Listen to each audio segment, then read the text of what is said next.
जो मैंने कवर किया है ये 2 सेशन का काम था जो 4 सेशन लग गए, तो मुझे नहीं लगता कि मैं पूरा कवर कर पाऊंगा, लेकिन फिर कोशिश करते हैं। 2 ऑप्शन है, या तो मैं कवर कर दूं तो हम 15 मिनट में भी कर सकते हैं, और या फिर हम अपनी गति से चलते हैं, जो रह जाएगा फिर बाद में देखते हैं कभी। क्या अच्छा है? डेमोक्रेसी, वोटिंग, ऑप्शन नंबर 1 पूरा कर देते हैं इसी सेमिनार में, जैसे हो कंप्लीट कर देते हैं। 1 2 2 3 महिला शक्ति 3। ओके, अपनी गति से चलते हैं, जितना कवर होगा उतना कवर करेंगे। उसमें कितने वोट हैं? Okay, maximum. कौन कौन को लगता है यहीं खत्म करो प्रभु जी, अभी जाने दो, छुट्टी करो? ओके, अभी नहीं कर रहे हैं, ठीक। तो अगला हम स्टेज की चर्चा आप करेंगे, जो कि साधु संग के बाद आती है। साधु संगति में हम भक्ति करना सीखते हैं, जैसे एक शिशु माता के पास बोलना चलना सीखता है।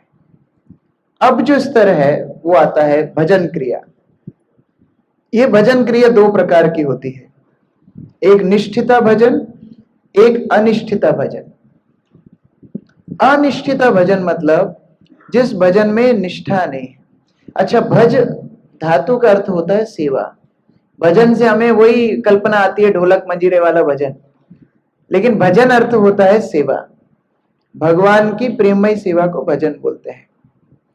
तो भजन क्रिया अर्थात क्रिया का मतलब है कर्म, तो ये भजन नहीं है, ये भजन क्रिया है। अर्थात जो साधु लोग करते हैं वैसा हम करना शुरू कर देते हैं। एक तो होता है जप, एक होता है जप क्रिया, अर्थात जप जैसा कुछ हम अभी कर रहे हैं, और धीरे धीरे धीरे वो परिणित होगा वास्तविक जप में। जैसे हम कई बार उदाहरण दिए हैं, भगवान के जब पट खुलते हैं हम सब प्रणाम करते हैं, दंडवत प्रणाम करते हैं, लेकिन आध्यात्मिक जगत में ये प्रणाम कैसे होता है? जब भगवान कृष्ण नंद भवन से बाहर निकलते हैं तो अपने आप भक्त लोग बेहोश होकर के नीचे गिर जाते हैं, ये है उनका प्रणाम।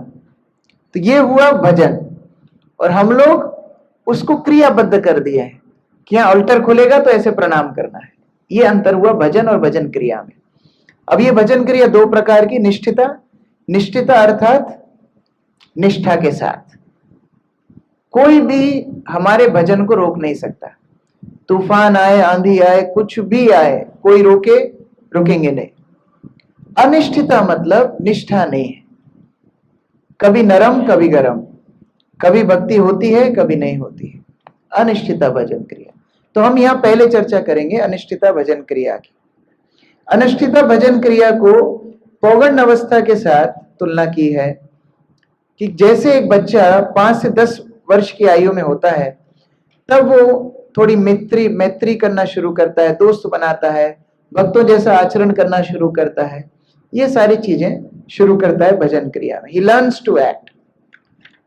इस भजन क्रिया में शासन भी करते हैं भक्त लोग। साधु संग तक बढ़िया प्रेम मिलता है, रसमलाई मिलती है, रबड़ी मिलती है। यहाँ भजन क्रिया में डांट मिलना शुरू होती है। अभी रसमलाई मिलेगी, लेकिन क्यों मिलेगी? ये पहुंचा देना उस रूम में, गेस्ट आए हैं इसलिए मिलेगी। तो अभी प्रचार के लिए, सेवा के लिए थोड़ा थोड़ा तारण शुरू होता है। जैसे 5 से 10 वर्ष में चाणक्य पंडित बोलते हैं बच्चों को डांटना चाहिए, उनको सिखाने के लिए ताड़न करना चाहिए। तो उसी प्रकार से वैष्णव लोग थोड़ा सा शोधन करना भजन क्रिया स्थिति में शुरू करते हैं, और इसी स्थिति में व्यक्ति गुरु के प्रति समर्पण के भाव से सेवा करना शुरू करता है। रामायण में ये उल्लेख आता है, अलग अलग स्तर के शिष्य। जब भगवान राम को विश्वामित्र मुनि ने वहां सीता स्वयंवर में बोला कि पश्य धनुर, ये धनुष को देखो, तो भगवान राम समझ गए देखने का मतलब क्या है, मुझे जाना है और धनुष पे प्रत्यंजय चढ़ानी है। इसको बोलते हैं उत्तम कोटि का शिष्य। अगर दूसरी कोटि का होता तो क्या करता? गुरु ने बोला है पश्य धनुर, जाता धनुष को देख करके वापस आके बैठ जाता, जितना बोला उतना करा उसने। और तीसरी कोटि का, निम्न कोटि का होता, गुरु बोलते पश्य धनुर, तो बोलता कि आपको नहीं दिख रहा है क्या धनुष, मेरे को देखने के लिए बोल रहे हैं। ये तीसरी कोटि का शिष्य है। तो ये 3 तरह के शिष्य हैं। लेकिन भजन क्रिया में वास्तव में शिष्य कम से कम दूसरी कोटि तक होता है, जितना बोला उतना तो कम से कम करने का प्रयास करता है, और उसी आधार पर उसकी मैत्रिता भक्तों के साथ हो जाती है, और इसी मैत्रीपूर्ण संबंध को देख करके भगवान प्रसन्न होते हैं। उदाहरण है प्रचेताओं का। प्रचेताओं से भगवान बड़े प्रसन्न हुए, उनकी तपस्या से ज्यादा प्रसन्न हुए उनकी मैत्रीपूर्ण संबंधों से। तो भजन क्रिया के स्तर पर मैत्री होती है, भक्तों के बीच में संबंध बनते हैं। जितने अच्छे संबंध उतना अच्छा भजन क्रिया भक्त का होता है। लेकिन इस भजन क्रिया में 6 स्तर हैं जो हमारी भक्ति में हम सबको अनुभव होंगे, हो रहे होंगे या होंगे। इन स्टेजेस को पार करके ही भजन क्रिया निष्ठता बनती है। तो वो स्टेजेस क्या हैं? पहली है उत्साहमयी। उत्साहमयी, हम लोग की कहावत बोलते हैं ना, नया नया मुल्ला तेज नमाज पढ़ता है, तो ये कुछ वैसा ही है। नया नया भक्त, उत्साह इतना तेज, मैं आज से 64 माला जप करूंगा। उसको बोलना पड़ता है भाई 64 माला में 8 घंटे लगते हैं, उसको बताना पड़ता है। मैं आज से हमेशा निर्जल एकादशी करूंगा, फिर उनको बोलना पड़ता है नहीं नहीं बाबा, पूरा जीवन का संकल्प मत लो, करो पूरा जीवन का संकल्प। उत्साह है, ये पूरा उत्साहमयी है, उत्साह नहीं है, उत्साहमयी, उत्साह जैसा है। कई बार दीक्षा के समय हमने देखा गुरु महाराज के सामने भक्त आते थे, उत्साह में बोलते थे गुरु महाराज मैं पूरा जीवन मरने दम तक 25 माला जप करूंगा। गुरु महाराज तो कुछ 16 का बोला ना, 16 का नियम लो, 25 करना है करो, यहां पर दीक्षा के समय 16 का नियम लो। उत्साहमयी, ये उत्साहमयी के चक्कर में कई बार हम ऐसे बड़े बड़े प्रण ले लेते हैं। उदाहरण देते हैं, गुरु महाराज इस प्रवचन में उदाहरण दे रहे थे माधुर्य कादंबरी में, जैसे बच्चे को जब नई किताबें दिलाते हैं कितना उत्साह रहता है उसको, मैं कवर ऐसा चढ़ाऊंगा, मैं स्टिकर ऐसा लगाऊंगा, मैं ऐसा बस्ता चाहिए और ऐसा बॉक्स चाहिए और ऐसा टिफिन चाहिए। और स्कूल जब छोड़ने जाते हैं तो भय भय करके रोने लगता है। तो उत्साह बहुत है, लेकिन भजन क्रिया की जो मूल सिद्धांत है उसमें मन उसका नहीं लगता। तो कपड़ा पहनेगा, बढ़िया उत्साह रखेगा, सब कुछ बड़े बड़े प्रण ले लेगा। अब नए भक्तों का उत्साह देख करके तो पुराने भक्तों को टेंशन आ जाती है। अभी गीता मैराथन आएगी ना, भक्त लोग उत्साह, मैं 5000 भगवद गीता डिस्ट्रीब्यूट करूंगा। फिर उसको समझाना पड़ता है, अरे 270 रुपए की है एक गीता, तब बोलते हैं हाँ 5 करूंगा। तो उत्साहमयी, ये उत्साहमयी स्टेज हम सबके अंदर आती है, और भक्त कुछ बोलते भी नहीं है। जब नए नए भक्त ऐसा उत्साह दिखाते हैं ना, प्रभु जी ऐसे कैसे डिवोटी हैं आपके, 7 बजे का टाइम था 7:15 तक आ रहे हैं, हम तो यहाँ 6:30 बजे आकर के बैठ गए, अनुशासन होना चाहिए। भक्त बोलते हैं हाँ हाँ बेटा अगली यात्रा में देखूंगा तेरे को, तेरा उत्साह अगली यात्रा में देखूंगा। भाई किसी के पैर दुख रहे हैं, किसी को बच्चे को ले जाना है, किसी को वॉशरूम जाना है, बहुत समस्याएं होती हैं। तो वरिष्ठ भक्त क्या होते हैं, मैच्योर हो जाते हैं, वो समस्याएं समझते हैं कि यहाँ क्या प्रैक्टिकल समस्याएं होती हैं। लेकिन नया भक्त एकदम उत्साहमयी, तो ये समस्याएं हम सबके जीवन में आएंगी। उसके बाद ये उत्साह एक्चुअली उत्साहमयी स्टेज अहंकार भी बढ़ाती है। मान लो आप निर्जल एकादशी कर रहे हो, दूसरे भक्त नहीं कर रहे हैं, तो आपको लगेगा आप उनसे अच्छे भक्त बन गए। लेकिन यही जब निष्ठिता भजन में होता है तो वो विनम्रता लाती है कि हाँ मैं निर्जल एकादशी कर रहा हूं क्योंकि मैं बड़ा पतित हूं, ये भक्त बड़े उत्तम है, इनको जरूरत नहीं है, मुझे जरूरत है। ये अंतर होता है। The perfection of service is after doing that service you become humble. सेवा की पराकाष्ठा क्या है, वो सेवा करने के बाद विनम्रता यदि आ जाए मतलब आपकी सेवा अच्छी हुई। और सेवा के बाद अगर अहंकार आए मतलब आपने खीर में रेत मिला दी, खीर बहुत अच्छी बनाई थी लेकिन रेत मिला दी। उत्साहमयी। दूसरा है घन तरला, ये भी बड़े मजेदार है। तो पहली स्टेज में क्या होता है, हम फेनेटिक होते हैं। फेनेटिक मतलब समझते हो, फेनेटिक मतलब हाँ कट्टरवादी, हम कट्टरवादी बन जाते हैं। जो मैं सोच रहा हूं वही सही है, मेरे जैसा उत्साह सबका होना चाहिए। दूसरा है घन तरेला, घन तरल मतलब, घना मतलब गाढ़ा, तरल मतलब पतला, कभी कभी गाढ़ा कभी कभी पतला। कभी कभी तो उत्साह इतना ज्यादा रहता है और कभी कभी माला को हाथ लगाने की इच्छा नहीं होती। कभी कभी सबसे आगे क्लास में बैठते हैं, कभी कभी एकदम पीछे दरवाजे से टिक के बैठते हैं, कभी भी खिसक जाओ। ये घन तरेला है। कभी कभी जप में इतना मन लगता है 32 माला 40 माला हो गई है, कभी कभी 16 माला ही रो रो करके हो रही है। कभी कभी पुस्तक जब पढ़ने बैठते हैं भक्त, उनको लगता है अरे वाह, आज 40 पेज पढ़े, रोज 40 पेज पढ़ूंगा, मतलब पहला स्कंद इतने दिन में खत्म कर दूंगा। दूसरे तीसरे दिन पता पड़ा वो पहला स्कंद रो रहा है। शुद्ध कीर्ति प्रभु बता रहे थे ना, प्रभुपाद ऊपर गए, उन्होंने देखा whose bead bag is crying. तो ऐसी भागवत रोती है हमको देख के, अरे पॉलिथीन तो फाड़ ले कम से कम, मेरी सेट लेके आया कम से कम, पन्ने में तो फोटो तो देख ले कम से कम खोल के। घना तरेला। ऐसी स्थिति में कई सूचक होते हैं बच्चे के जैसा। कभी कभी पढ़ाई में बहुत मन लगा के पढ़ेगा, सारे नोट्स लिख करके आएगा, और कभी कभी टीचर की शक्ल भी देखना पसंद नहीं करेगा। तो ये हमारे जीवन में हम लोग देखते हैं ये स्तर आते हैं कि नहीं आते हैं। तो ये दो चीजें इससे सीखनी चाहिए। पहली तो इसका समाधान करना है, ये तो है ही। दूसरा बड़ा महत्वपूर्ण है, हताश निराश नहीं होना है।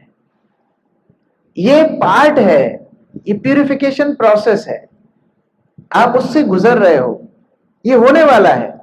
तो कई बार हम लोग सोचते हैं कि अरे मैं क्या भक्त कभी बन पाऊंगा क्या, मेरी रुचि तो बीच बीच में गिर जाती है। नहीं, घन तरेला से आप गुजर रहे हो, ये स्टेशन पार करोगे तो आगे बढ़ोगे। It's part of life. So ये उत्साह, ये आशाबद्ध रहना चाहिए कि हाँ मैं आगे बढ़ रहा हूं। तीसरा है व्यूढ़ विकल्प। व्यूढ़ विकल्प मतलब अब ये इसके मानसिक स्तर पे पागल होने लगता है, इतना पैरालिसिस हो जाता है, इतना एनालिसिस हो जाता है कि पैरालिसिस हो जाता है। बोलते हैं पैरालिसिस बाय एनालिसिस। सोच सोच के दिमाग जाम हो जाता है इसका। कभी सोचता है अरे ब्रह्मचारी बन जाता हूं, प्रभुपाद ने बोला है 75% आप भगवत धाम पहुंच ही गए अगर आप ब्रह्मचारी बन गए तो, आप मुक्त हो, आप ये हो, आप वो हो। फिर सोचता है नहीं, अम्बरीश महाराज जैसे भी तो उदाहरण थे। प्रभुपाद का कोटेशन ये भी तो है कि पत्नी अगर बहुत अच्छी हो, भगवत भक्ति मदद करे तो सन्यास लेने की आवश्यकता नहीं है। तो एक काम करता हूँ, शादी कर लेता हूँ। अच्छा, फिर शादी करके सेटल कहाँ होऊंगा? एक काम करता हूँ, मंदिर के पीछे प्लॉट ले लेता हूँ, वहां मंदिर के पास मकान बनाऊंगा।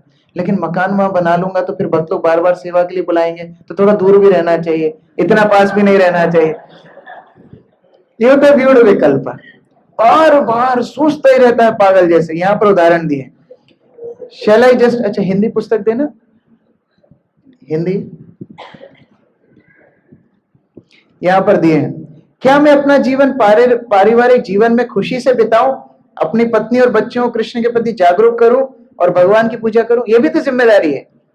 प्रभु जी हम भक्त बनाए हैं, कितने भक्त बनाए? भक्त नंबर 1 2 3 4, हम ही तो भक्त बनाए हैं, तो हम प्रचार कर रहे हैं। या क्या मुझे उन सब भक्तों को त्याग देना चाहिए और वृंदावन चले जाना चाहिए, घर बार छोड़ के वृंदावन चला जाऊं, बिना किसी विकर्षण के श्रवण करूंगा, जप करूंगा, पूरा समय में भक्ति में लगाऊंगा, ऐसा कर लूं? क्या मुझे सभी प्रकार के सुखों का आनंद लेने के बाद, या फिर देखो अगर मैं ऐसे वृंदावन आ गया, भजन करने लगा और फिर मेरी इच्छाएं फूटी, तो एक काम करता हूं, ओशो की फिलॉसफी, सब इतनी इंद्र तृप्ति कर लेता हूं कि इच्छा खत्म हो जाए। ये भी फिलॉसफी है। तो सारी इंद्र तृप्ति लूट लाट के लास्ट में जाऊंगा जिससे कोई आकर्षण बचे ना। अरे आग में जितना घी डालोगे आग बढ़ेगी कम होगी? ये मूर्खता है। या मुझे अभी ही सब कुछ त्याग देना चाहिए, या शायद सिर्फ अपने शरीर को जीवित रखने के लिए काम करूंगा, बाद में सभी इच्छाएं पूरी करने के बाद वृंदावन चला जाऊंगा, 24 घंटे भजन करूंगा। ग्रस्त जीवन केवल आसक्त लोगों के लिए है, कारागृह है। भक्त के लिए ग्रस्त जीवन में कोई हानि नहीं है। ये तो बाहर के लोगों की बात होती है ना ग्रस्त जीवन की। मैं तो भक्त हूं, तो भक्त का तो ग्रस्त हो चाहे वानप्रस्थ हो एक ही बात है। इस तरह के व्यूढ़ विकल्प उसके दिमाग में हमेशा चलते रहते हैं। इस प्रकार झूलते झूलते झूलते वो कई विकल्प बदलता रहता है। मंदिर बदलता है, काउंसलर बदलता है, मेंटर बदलता है, डिपार्टमेंट बदलता है, आज ये यात्रा कल उस डिपार्टमेंट की यात्रा, एक डाल से दूसरी डाल बंदर की तरह उछलता रहता है। ये है व्यूढ़ विकल्प। होता है ऐसा हमारे साथ। हाँ, ये जॉब अच्छा नहीं है, वो जॉब, वास्तव में सारी समस्या हमारे मन में है। आप बदलाव अगर लाना चाहते हैं, मन में बदलाव लाइए। परिस्थितियों में बदलाव लाने से आपकी भक्ति का कुछ बड़ा और घटना नहीं होने वाला है। एक पत्नी के साथ गृहस्थ आश्रम में रहना पड़ता है, ब्रह्मचारियों को 100 पत्नियों के साथ रहना पड़ता है। 100 ब्रह्मचारी एक साथ रहते हैं, सबके टेंट्रम झेलने पड़ते हैं। तो ये मत सोचिए मंदिर के वक्त अच्छे हैं या गृहस्थ वक्त अच्छे हैं, सब अपने मन के साथ कच्चे हैं, वो मेन बात है। तो हमको किसको शोधन करना है? मन को शोधन करना है, ये मेन बात है। तो व्यूढ़ विकल्प है। अगला है विषय संग्रम। विषय संग्रम में क्या होता है? विषय संग्रम में व्यक्ति अपने अनर्थों से जूझना शुरू करता है। अभी वो सोचता है सारी गंदी आदतें मैं छोड़ दूंगा, मैं सारी गंदी आदतें आज से ही छोड़ दूंगा, क्योंकि अगर भगवान पूर्व में है तो पश्चिम में चलने से तो भगवान मिलेंगे नहीं। इंद्र तृप्ति का मार्ग भगवान से विपरीत है, तो मैं सारी गलत आदतें आज ही छोड़ दूंगा। और अपने आप को वो प्रेशराइज करता है कि मैं आज से मोबाइल नहीं देखूंगा, मैं आज से खाना ही नहीं खाऊंगा, खाने में ही समस्या है, मैं आज से बड़े बड़े तीव्र डिसीजंस लेता है विषय छोड़ने के। समस्या क्या होती है? ज्यादा विषय के चिंतन करने से वही विषय के प्रति वो आसक्त हो जाता है। Attachment and aversion are two sides of the same coin. ज्यादा जो लोग ये बात करते हैं ना, स्त्री संगति नहीं करना चाहिए, स्त्रियां बुरी हैं, ये है वो है, वो बाद में जाके कामुक ज्यादा बनते हैं। जो लोग द्वेष करते हैं, नहीं नहीं आप लोग इस्कॉन वाले बड़े एसी हॉल में बैठ करके भजन कर रहे हो, बाहर बैठ करके भजन करो, तपस्या करो, धूप में बैठो, वो लोग पहले एसी के प्रति आसक्त होते हैं। तो चीजों के प्रति नफरत उनसे आसक्ति का ही लक्षण है। लेकिन जब हम यथा योग्य जो भगवान की सेवा में लगा सकें, इस तरह कार्य करते हैं, तो धीरे धीरे विषय के प्रति आसक्ति कम हो जाती है। विषय किसके लिए है? भगवान के लिए। कामिनीर काम नहीं तव धाम, तहार मालिक तो केवल यादव। जितनी वस्तुएं कृष्ण के लिए है, मेरे लिए नहीं। इदम कृष्णाय इदम न मम, मेरे लिए नहीं, कृष्ण के लिए। तो उस तरह विषय शुद्ध होता है। नेक्स्ट है नियमाक्षमा। अब ये भी बड़ा मजेदार है, नियमाक्षमा। विषय संग्राम में क्या होता है? व्यक्ति गंदी आदतें छोड़ने के लिए बड़े बड़े नियम लेता है, और इधर नियमाक्षमा में क्या होता है? अब वो आध्यात्मिक रूप से बढ़ने के लिए बड़े बड़े नियम लेता है। जैसे मैं 1 साल के अंदर पूरी भागवत पढ़ लूंगा, बड़ा सा नियम लिया, उसमें दिक्कत नहीं है। फिर 500 लोगों को व्हाट्सएप मैसेज करके भेजूंगा कि मैंने भागवत पढ़ ली, नियमाक्षमा। बड़े बड़े नियम, मैं भगवान को इतनी बार प्रणाम करता हूं, वो भी काउंट किया हुआ है। मैं इतनी माला जब, वो भी काउंट किया हुआ है। मैंने इतनी बार पनीर के इतने पीस खाए, वो भी काउंट किया हुआ है। Calculative mentality. मुझे कार्तिक में इतना फल मिलेगा इसलिए मैं इतनी परिक्रमा करूंगा, कैलकुलेटिव मेंटेलिटी। गुरु महाराज कभी ये सब सिद्धांत पसंद नहीं करते थे। अभी पुरुषोत्तम मास आ रहा है, मैं ये काम करूंगा। अच्छा है, उत्साह अच्छा है, लेकिन आप कर्मी जैसे कुछ फल की आकांक्षा के लिए मत करो। क्या कार्तिक में ही भक्ति करनी है? नहीं, नित्यम भागवत सेवया। हम देखते हैं एकादशी पे मंगल आरती में अटेंडेंस बहुत ज्यादा हो जाती है, द्वादशी के अंदर बेचारा मृदंग वाला भी नहीं मिलता है, कौन बजाएगा? ऐसा नहीं होना चाहिए। एक दिन तो इतनी भक्ति कर ली कि रात भर जाग रहे हैं, अगले दिन ठन ठन गोपाल गायब, ऐसा नहीं। तो नियम लेना है, ऐसे नियम लीजिए जो पूरे जीवन ले सके, कर सके। इसलिए प्रभुपाद ने कितना सरल बताया है, 16 माला का जप करो, पूरा जीवन कर सकते हो। 4 नियम का पालन करो, पूरा जीवन कर सकते हो। क्या प्रभुपाद को पता नहीं इससे ऊपर कुछ है? लेकिन उनको हमारा स्तर पता है। प्रभुपाद ने बोला एकादशी, एक व्रत ठीक है, इतना करो, भगवान को मंदिर में आके प्रणाम करो, प्रचार करो। जितना प्रभुपाद ने सिद्धांत बताए कितने व्यवहारिक है। तो नियम ऐसे ही लेना चाहिए जो पूरे जीवन भर कर सको, ऐसा नहीं 7 दिन के लिए, नहीं, हमेशा के लिए। तो ये हो गया नियमाक्षमा। और उसके बाद लास्ट है तरंग रंगिनी। ये और सूक्ष्म हो रहा है, देखो धीरे धीरे सूक्ष्म हो रहे हैं ये सारे स्टेजेस, मानसिक स्तर पे जा रहे हैं। तरंग रंगिनी अहंकार के स्तर पर है। तरंग रंगिनी अर्थात क्या है? जब हम मान प्रतिष्ठा के लिए भक्ति करने लगते हैं, ये तरंग रंगिनी है। और ये सबसे गंदा अपराध है। हम क्यों गंभीर हो रहे हैं? दूसरे लोग हमको देख के प्रेरणा लेंगे। दूसरे लोग हमारी प्रशंसा करें। ये बहुत ही नीच स्तर का अपराध है, भगवान इसको कभी स्वीकार नहीं करते। अगर आप इसलिए भजन गा रहे हो, कीर्तन गा रहे हो कि दूसरे आपकी प्रशंसा करें, तो आप एक परफॉर्मर ही रह गए, आप भक्त नहीं रहे। आप इसलिए प्रवचन दे रहे हो कि दूसरे लोग आपकी प्रशंसा करें, तो आप में और बाहर के कथावाचकों में क्या अंतर रह गया? भक्ति करना है भगवान की प्रसन्नता, गुरु की प्रसन्नता की। ये कल्पना कीजिए कि आपके गुरु हमेशा आपके कंधे पे बैठे हुए हैं। ये सोच के चलिए, मेरे गुरु महाराज कैसे प्रसन्न होंगे? आज मैं जप अच्छा करूंगा तो क्या गुरु महाराज प्रसन्न होंगे कि नहीं? आज मैं कथा करूंगा तो गुरु महाराज प्रसन्न होंगे कि नहीं? आज मैं ये सेवा करूंगा तो गुरु महाराज, उनकी प्रसन्नता के लिए कीजिए, दूसरों से मान प्रतिष्ठा के लिए मत कीजिए। ये तरंग रंगनी स्टेज है। तो यहां पर बताया है कि by the attraction of populace one becomes wealthy. लोग बोलते हैं आपको कितने लोग प्रशंसा करते हैं उतने आप अमीर हैं, लेकिन भक्ति में ये सिद्धांत नहीं चलता। इसको बोलते हैं जड़ प्रतिष्ठा सुकरेर वृष्ठा। राधानाथ महाराज जब हिमालय में गए थे और उन्हें ये सिद्धांत सुना, तो वहां जंगली सुअर पाए जाते हैं, तो उन्होंने जाकर के सूंघा कि सूकर की वृष्ठा होती कैसी है। सामान्य आदमी मालपुआ खाता है, उसकी वृष्ठा क्या होती है, और जो वृष्ठा खाता है उसकी वृष्ठा कैसी होती है। मैं क्यों वर्णन कर रहा हूं? आपको लग रहा है प्रभु जी ऐसी गंदी बातें क्यों कर रहे हैं? मैं वर्णन कर रहा हूं कि उसकी तुलना आचार्यों ने ये मान प्रतिष्ठा से की है, तो इतनी निकृष्ट है वो, जिसकी बात भी करने में घिन आ रही है। तो भक्ति में आकर के अपने वरिष्ठों से सम्मान की अपेक्षा, भक्तों से सम्मान की अपेक्षा इतनी निकृष्ट है। जब भक्त लोग सम्मान देते हैं ना, ये बहुत सस्ता है, ये किसी को भी मिल जाता है। आप इस्कॉन में 6 महीने रहोगे, माला पहनना शुरू हो जाएगी, लोग माला पहनाएंगे, गद्दी पे बिठा देंगे, माइक दे देंगे, प्रणाम करने लगेंगे। लेकिन प्रेम मिलना, इसके लिए पूरा जीवन लग जाएगा। भक्त लोग आपको हृदय से प्रेम करना शुरू कर दें, वो भक्ति की पराकाष्ठा है। तो ये तरंग रंगनी, ये स्टेज को भी छोड़ना चाहिए। रघुनाथ दास गोस्वामी का बड़ा सुंदर श्लोक है, यहां पर बताया है। हिंदी किताब में से कोई एक भक्त पढ़िए अनुवाद।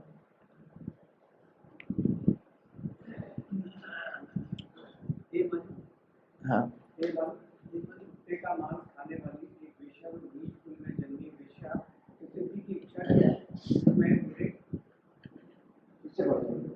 हे मन, कुत्ते का मांस खाने वाली एक वेश्या, नीच कुल में जन्मी वेश्या, प्रसिद्धि की इच्छा के रूप में मेरे हृदय में नाच रही है, तो फिर कृष्ण का शुद्ध प्रेम मेरे हृदय में कैसे स्थान पा सकता है? बस कृष्ण के भक्तों की सेवा करें और उनके प्रिय अद्वितीय सेनापति हैं, ताकि वे इस वेश्या को बाहर निकाल सके और मेरे हृदय में शुद्ध प्रेम का सिंहासन कर सके। मान लो आप एक टोटो में आ रहे हो और उस टोटो में आपका पूरा परिवार बैठा है, पत्नी बच्चे सब बैठे हैं, और उस टोटो में एक गंदा सा व्यक्ति कुत्ते का मांस खा रहा है। आप उसमें बैठ के आओगे? जब आप उसके साथ शेयर नहीं कर सकते हो, तो भगवान कृष्ण आपके हृदय में जो बैठी हुई ये मान प्रतिष्ठा की अभिलाषा है, उसके साथ कैसे बैठेंगे? या रघुनाथ दास गोस्वामी बोल रहे हैं वो ऐसी वेश्या है जो चांडाल प्रवृत्ति की है। ऐसी चांडाल के साथ आप कृष्ण को रखना चाहते हो? पहले उसको बाहर निकालो, तब कृष्ण हृदय में रहेंगे। इसलिए बोला है तुम्हारा हृदय सदा गोविंद विश्राम। भगवान भक्तों के हृदय में विश्राम करते हैं, वहीं उनको आराम मिलता है। हमारे हृदय में क्यों नहीं रहते हैं? क्योंकि हमारे हृदय में हमने ये सब प्रत्याशा रख रखी है, मान प्रतिष्ठा की। गुरु महाराज उदाहरण दिया करते थे कि प्रभुपाद के एक शिष्य थे, श्रील भक्ति सिद्धांत सरस्वती ठाकुर के एक शिष्य थे कृष्णदास बाबा जी महाराज, और इतने विरक्त थे कृष्ण भजन में, इतने आसक्त थे। एक बार एक मठ में उनका बड़ा अपमान कर दिया किसी ने, बड़ी अवहेलना की, तिरस्कार किया, निंदा की। हमारे जैसा व्यक्ति इतने उच्च स्तर पे होता तो हमें कितना आघात लगता। वो नाचने लगे, प्रसन्न हो गए, नाचते नाचते इस्कॉन कलकत्ता मंदिर में आए गुरु महाराज को मिलने, और गुरु महाराज को बोलते हैं पता है आज कितना विशेष दिन है, इतने दिन से ये लोग मुझे वैष्णव समझ रहे थे, आज मेरी असलियत इनको पता पड़ी कि मैं कितना नीच हूं, तो आज ये खुशी का दिन है। ये वैष्णव होते हैं। श्रीवास ठाकुर का उदाहरण चैतन्य चरितामृत में आता है, जहां एक चपल गोपाल नाम का ब्राह्मण था जो ईर्ष्या करता था श्रीवास ठाकुर से, और ईर्ष्या करता था कि इनके घर में सबको संकीर्तन के लिए महाप्रभु लेके जाते हैं, हमको प्रवेश नहीं देते। तो मैं आज इनका तिरस्कार करूंगा। वो रात के समय पर कुछ मदिरा, कुछ मांस, काली पूजा का सामान इत्यादि उनके द्वार पे रख देता है। और अगले दिन जब श्रीवास ठाकुर अपना द्वार खोलते हैं तो आप सोचो, आपके गेट के सामने कोई ये सब रख जाए, और वैष्णव पवित्र भगवान के शुद्ध भक्त, मदिरा रखी है, मांस कटा हुआ रखा है, ये सब द्वार पे रखा हुआ है। कोई देखा नहीं, चुपचाप वो साफ कर सकते थे, उसको हटा सकते थे। उन्होंने पता है क्या किया? चैतन्य चरितामृत से पढ़ते हैं, आपकी पुस्तक में है, आदि लीला 17वां अध्याय 40 श्लोक। मध्य भांडे पासे धरी निजे घरे गेला, प्रातः काले श्रीवास तहात देखिला। तो रात में ये चपल गोपाल ये सब सामान रख करके चला गया। सुबह सुबह श्रीवास ठाकुर ने गेट खोला, देखा ये सब सामान रखा हुआ है। अब हम लोग होते तो हम उसको छुपा देते, तो किसी ने गड़बड़ की है, नोटोरियस पर्सन, हटा दो सामान, ना किसी को पता पड़ेगा। और हम तो वैसे ही नहीं करते, ऐसा नहीं श्रीवास ठाकुर करते थे, तो वैसे ही नहीं, मांस मदिरा तो सवाल ही नहीं है। उन्होंने क्या किया? खुद जाके बड़ बड़ लोग सब आनीला बुलाइया, सबारे कहे श्रीवास हसिया हसिया। सब बड़े बड़े लोगों को, सिटी के सुपरिटेंडेंट होंगे, सब बड़े बड़े लोगों को बुला करके लेके आए, और फिर हंसते हंसते बोलने लगे, नित्य रात्रि करियामी भवानी पूजन, अमर महिमा देखो ब्राह्मण सज्जन। देखो देखो मेरी महिमा देखो, मैं रोज रात में काली पूजा करता हूँ, मांस की बलि देता हूँ, मदिरा पीता हूँ, देखो ये मेरा आचरण है। आप लोग सोचते थे मैं वैष्णव हूं, मेरा ये आचरण है, देखो आज। तबे सब शिष्ट लोग करे हाहाकार, ऐछे कर्म हिता कैले कौन दुराचार। इस तरह जब हुआ तो जो बुद्धि वाले लोग थे उनको सब समझ में आ गया। वो बोले, अरे ये इतना जघन्य काम इनके साथ किया, सब लोगों ने सफाई की, उसको श्रीवास ठाकुर को नहीं करना पड़ा। और बोले उस दुराचारी को ढूंढो जिसने ये काम किया है, उसको पकड़ के मारेंगे। तो ये होता है वैष्णव का मूड। हम लोगों ने सुना है वरिष्ठ भक्तों से, एक बार हमारे मंदिर में जो वरिष्ठ भक्त हैं श्रीपाद अरुणाक्ष प्रभु, एक बार एक मीटिंग में उनके साथ किसी ने बहुत दुर्व्यवहार किया, बहुत सारे उनके ऊपर निंदा की, उनके ऊपर लांछन लगाए। भक्त लोगों को बड़ा क्रोध आ रहा था, लेकिन क्या करते, भक्त लोगों ने सोचा कि अरुणाक्ष प्रभु से ही सुनते हैं क्या होगा। तो उनसे पूछा गया, प्रभु जी थोड़ा बताइए, ये जो आपके ऊपर इतना सब बोल रहे हैं, इसके बारे में कुछ स्पष्टीकरण।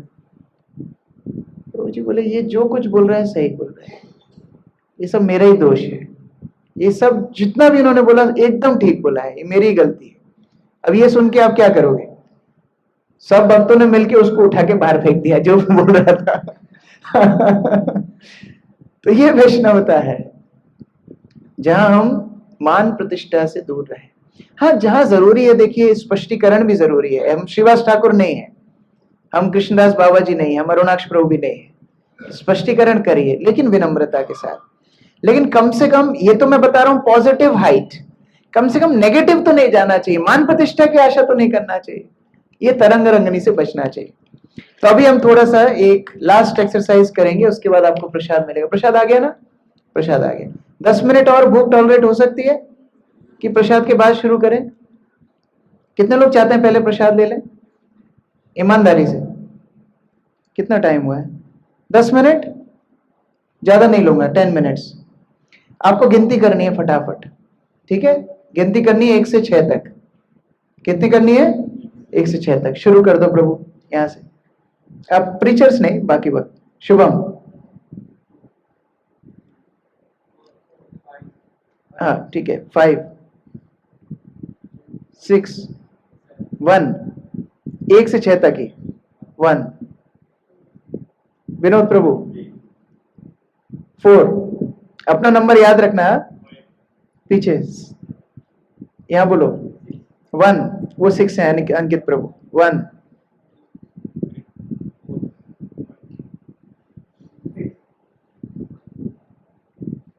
2, अक्रूर प्रभु 2, पीछे संजय प्रभु 3, भूपेंद्र प्रभु 4, 5। अच्छा, मुझे लग रहा है सब बहुत तरंग रंगनी में अभी घूम रहे हैं। तरंग रंगनी मतलब लहरें, लहरों में सब है। ठीक है, मैं खुद ही टीम बना देता हूं। आप एक काम कीजिए, आप लोग सब खड़े हो जाइए,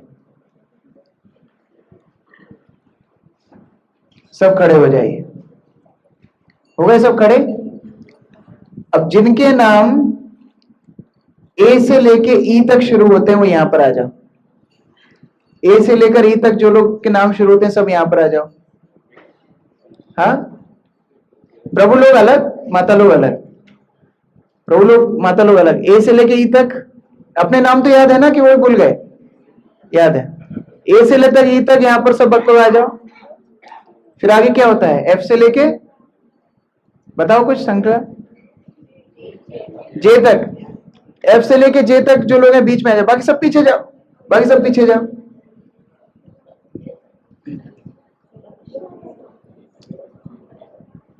You can stop.